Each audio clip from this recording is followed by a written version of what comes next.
Bismillahirrahmanirrahim. Assalamualaikum warahmatullahi wabarakatuh. Waalaikumsalam warahmatullahi wabarakatuh. Alhamdulillah hamdan katsira tayyiban mubarakan fih kama yuhibbu rabbuna wa yarda.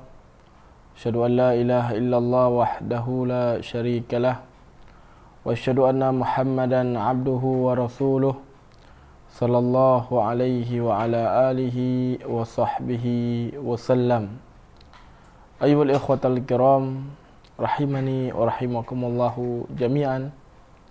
Ni malam yang berbahagianya, Lun Tuan ingin lun sebutkan salah sebuah peristiwa besar dalam sejarah Islam, yaitu perang Badar.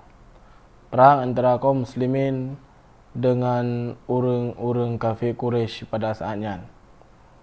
Kali ini ada pemandum.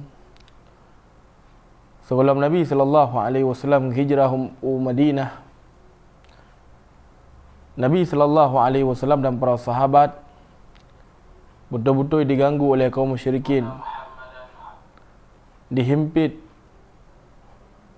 dari dakwah beliau dan dianiaya orang-orang yang beriman kepada Rasulullah SAW li kafir Quraisy. Sehingga terjadi bai'at Aqabah yang kedua, di mana pada saat itu orang-orang Ansar, orang yang berada di Madinah, kepegang perjanjian dengan Nabi SAW dan berjanji untuk melindungi Nabi SAW sebagaimana melindungi keluarga orangnya. Kemudian Rasulullah SAW, beliau pada saatnya berangkatlah dengan para sahabat Nabi SAW ke Madinah. Maka waktu itu ke Madinah, nah pada saatnya orang-orang yang kata Islam dan orang yang gemeiman kepada yang gemei oleh Rasulullah SAW, sehingga Rasulullah SAW pada saat tengah di Madinah dengan para sahabat. Maka sekitar setahun ataukah 2 tahun selanjutnya, ketika daripada sebuah kafilah dagang yang dipimpin oleh Abu Sufyan radhiyallahu ta'ala anhu, pada saat yang mantan musyrik. Jadi yang gua di negara Syam gemir daripada harta-harta kaum musyrikin pada saatnya. Kemudian Rasulullah SAW dengar khabar bahawasanya Abu Sufyan pada saatnya ingin kena awal ke Mekah, namun melalui jalur Madinah, melewati daripada Madinah ataukah tempat tu dari Madinah. Nabi SAW hana sia-siakan kesempatannya. Rasulullah SAW kemudian beliau keluar ingin menghadang kaum musyrikin dan gecok daripada harta-harta orang. Yang tujuan pun Rasulullah SAW beliau getubit dari Madinah, iaitu untuk menghadang kafilah dagang kaum musyrikin yang dipimpin oleh Abu Sufyan pada saatnya. Nabi SAW ingin gecok harta kaum musyrikin pada saatnya. Tengok sering dah dengar bahawasanya harta orang kafir hanya dicok, namun kiban wangan riwayatnya. Maka harusnya ada pemandum bahawasanya kafir musyrikin yang gecok harta oleh Nabi SAW, orangnya adalah kafir harbi, kafir yang memerangi kaum muslimin. Dan kafir yang memerangi kaum muslimin, harta wajib halal bagi kaum muslimin. Bagaimana dia dulu, kiban harta kaum muslimin dicok oleh kaum musyrikin pada saat di Mekah. Bina harta dicok oleh orang mendum. Maka Nabi SAW waktu ini harta orang ingin Nabi SAW gecok. Yang jawaban yang pun. Kemudian jawaban yang kedua, yang menunjukkan bahawasanya riwayatnya adalah tentang bolehnya mengambil daripada harta orang musyrik yang harbi ataukah orang kafir harbi adalah Rasulullah sallallahu alaihi wasallam pada saat hana terikat perjanjian dua dengan orang musyrikin Arab pada saatnya. Sehingga dengan dua buah alasannya jelaslah bagi kita bahwasanya pu yang kepegat oleh Rasulullah sallallahu alaihi wasallam dan para sahabat pada saatnya diperbolehkan. Jadi diperbolehkan untuk tacuk daripada harta, iaitu kafir daripada kafir harbi. Kan kafir selanjutnya, naidih kafir muahad ataukah kafir zimmi ataukah yang lain ji. Jadi yang diperbolehkan iaitu kafir harbi, orang kafir yang memerangi kaum muslimin. Jadi Nabi sallallahu alaihi wasallam ketika beliau keluar pertama kali, beliau dengan tujuannya untuk menghalang kafilah dagang kaum musyrikin kemudian ngecok daripada harta. Maka ketubiklah Nabi sallallahu alaihi wasallam dengan para sahabat hanya berbekal dengan peralatan seadanya. Karena pun ketubik untuk berperang. Namun Allah Subhanahu wa taala berkehendak lain pada saatnya.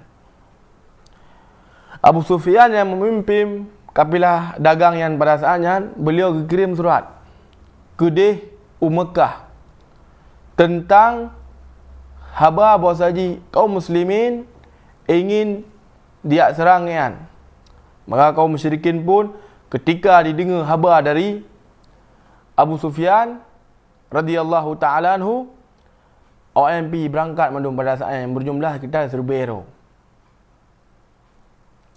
Maka Abu Sufyan lalu kirim surat GNP lolos daripada kejaran kaum muslimin. Maka kirim dalam surat kepada kaum musyrikin untuk pergi balik. Baik kejap ke Badar.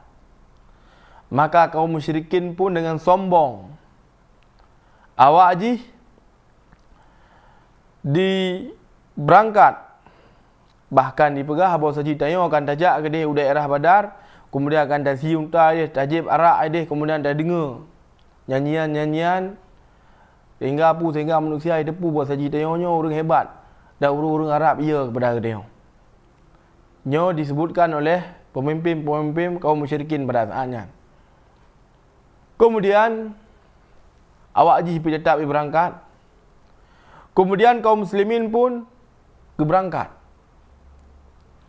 Maka bunuh sebagaimana kali tengok depu mandum, Rasulullah sallallahu alaihi wasallam dan para sahabat getubit untuk halau daripada kafilah dagang mentau.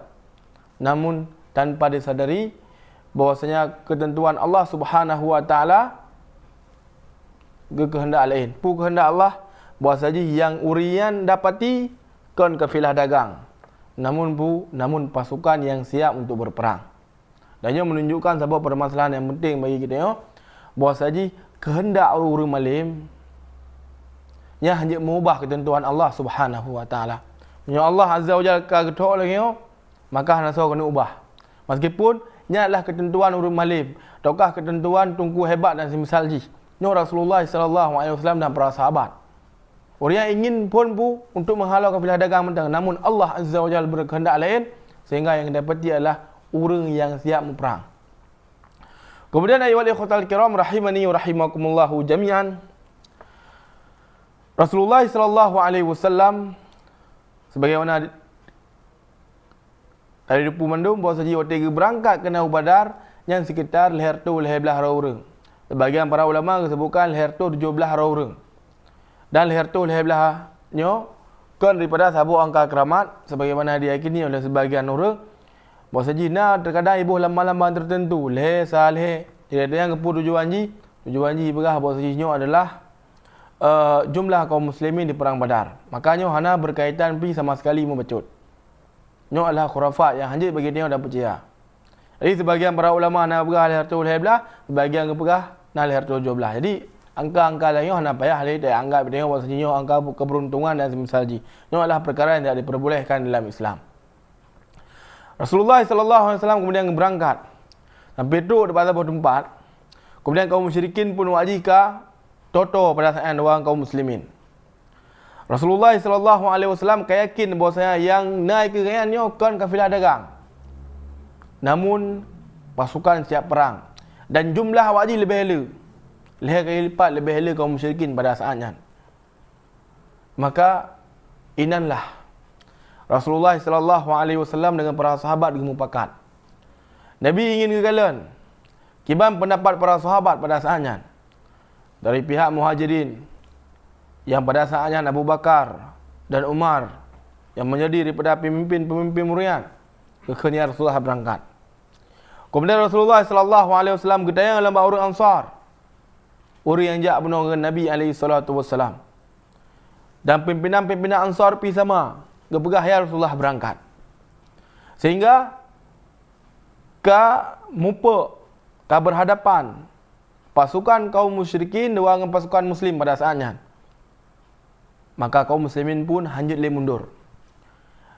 Jihad lagi yang dikenal para ulama adalah jihad yang hukum wajib.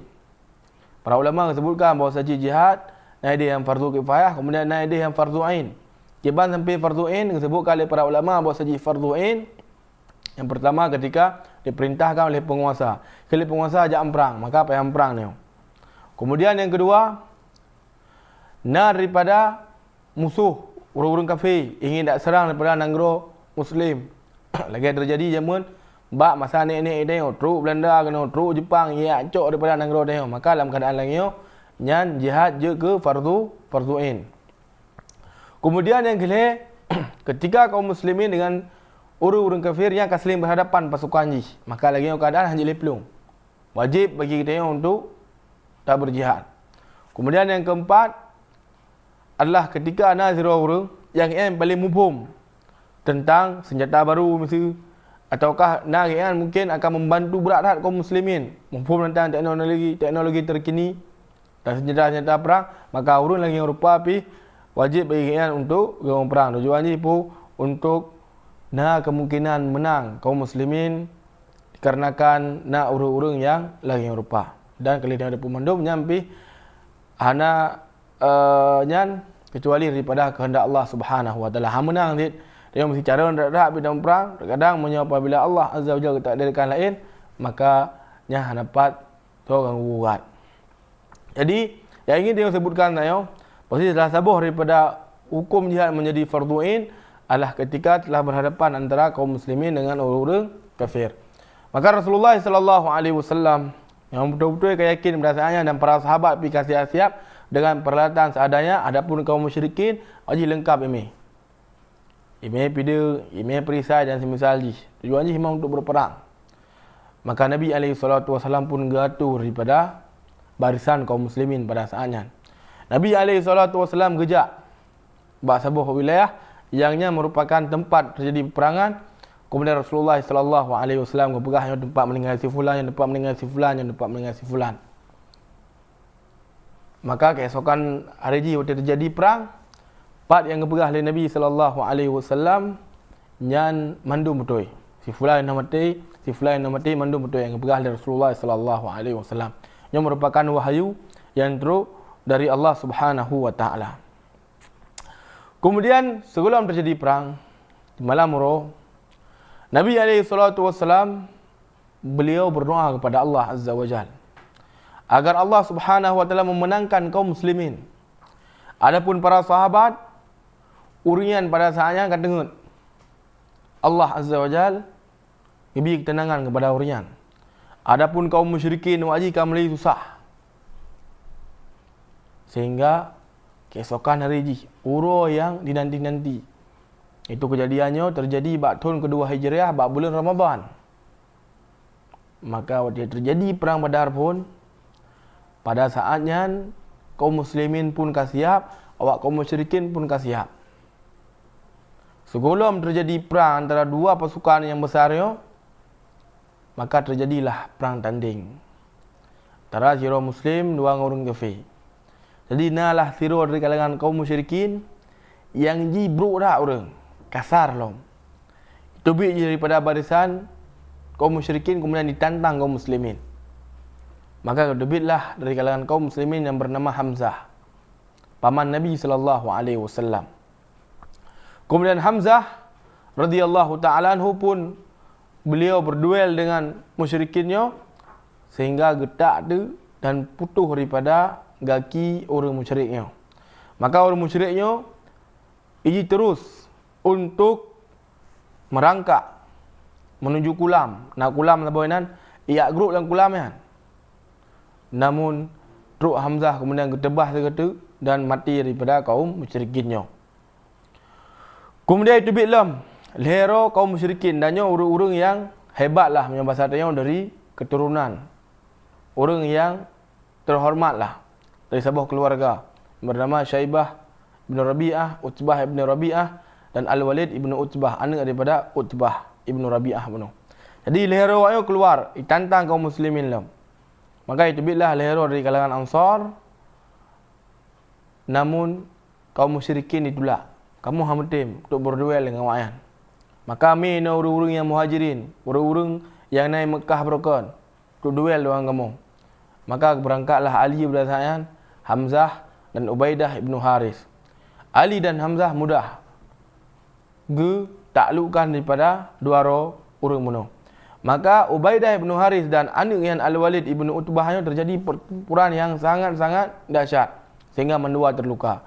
Kemudian terus Ali bin Abi Thalib radhiyallahu ta'ala anhu, kemudian beliau pun membunuh daripada orang tersebut. Kemudian terjadilah peperangan besar antara kaum muslimin dua dengan orang-orang musyrik pada saatnya. Dan kisah haji sebagaimana disebutkan oleh para ulama, kiban betul-betul perjuangan para sahabat Nabi sallallahu alaihi wasallam di dalam membela agama Allah Subhanahu wa taala.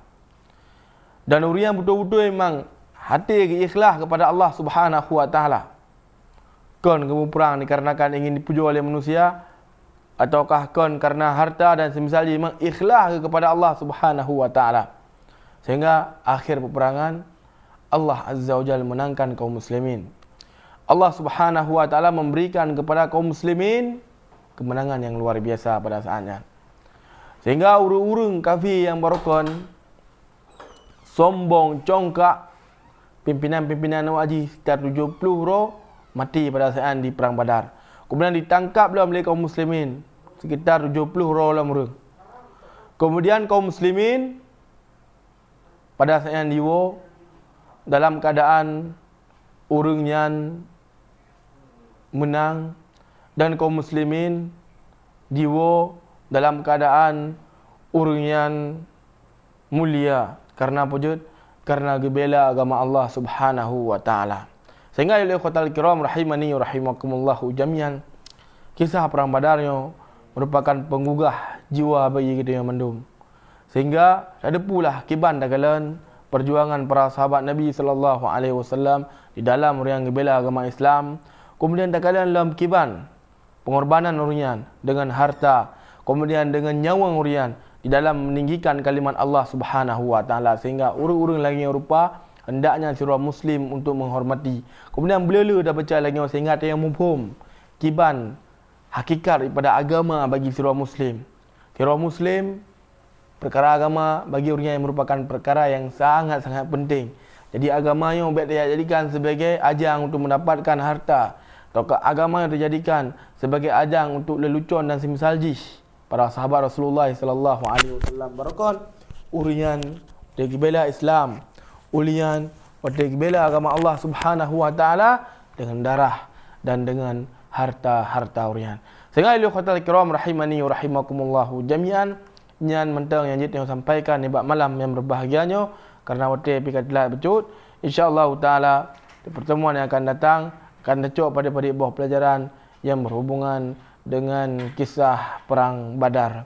Okey, nama yang Jilun sebutkan, subhanakallahumma rabbana bihamdik, asyhadu an la ilaha illa anta astaghfiruka wa atubu ilaik. Assalamualaikum warahmatullahi wabarakatuh.